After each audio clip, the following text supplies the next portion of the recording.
Okay. Counter ends here at this window. Mm-hmm. Extends all the way here, all the way here. Stove can, if you can shift it, you can shift it if you want to. Otherwise, it could stay right here. You still end up with an 18-inch counter here if you want the drawers, whatever. But you have a separation between the stove and the refrigerator. You're going to want, if you can afford it, a counter depth refrigerator, which is 24 inches deep. By 32 is what you currently have right now. So I want 24 by 32. That would be awesome. Okay. If you could. If you can't, then go ahead and come out to, 28, 30. It's a bit of a jag out. So if you can afford a 24 counter depth, they're really nice. Cool. Okay. So your fridge is going to run to here. This is going to be some kind of a wall, right? That's what we're talking about. There's some sort of a wall here between the fridge and a bookshelf on that side. But this space here is the front of your cabinetry that runs 6 feet out from this fridge. So the door to the fridge is going to open up against that cabinetry, but you're not going to have to worry about that because you're not going to have your fridge open and your cabinetry open. Okay, so you're going to have 6 feet of cabinet space on those drawers, those drawer shelves pulling out. You get to have the choice of what height you want that at. Do you want it at a standard counter height or do you want it at a bar height? Bar height's obviously going to give you some more space. But I think that if you're using the drawers, having it at counter height is going to be fine. Okay. Okay? So that's going to come all the way out to here. Mm-hmm.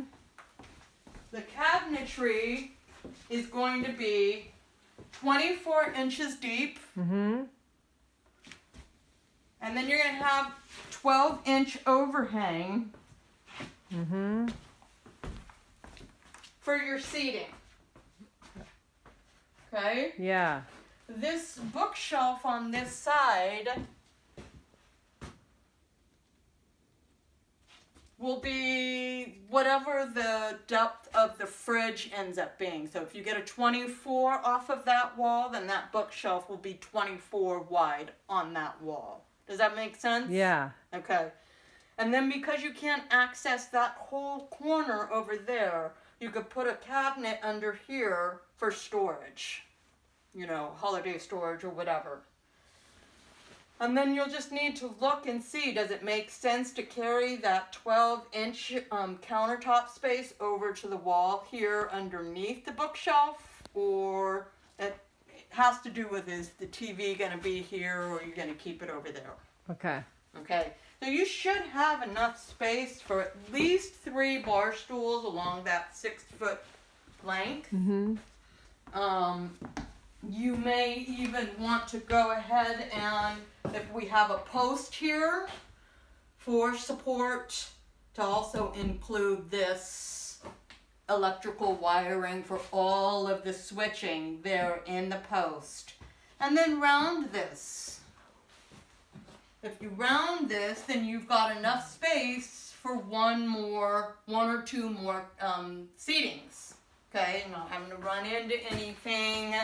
You could have the post holding that up, and then you could have a post mimicking it holding up the counter, depending on how much you end up going out. I wouldn't really go out any more than like maybe another 18 inches rounded. Okay. Brilliant. Okay? That gives you, once you flip around the orientation of the slider so that it opens from this direction rather than this direction, that gives you 6 feet from the end of that window all the way to here of open space for you to have some sort of seating table right here. But again, you may not need that because if you're going to have a 4-season sunroom out there, then all your table seating is going to be out there for eating. and then you could end up having some sort of movable workstation island bar that when you're not using it could come right here. Oh, And I think that's all you want me to say. okay.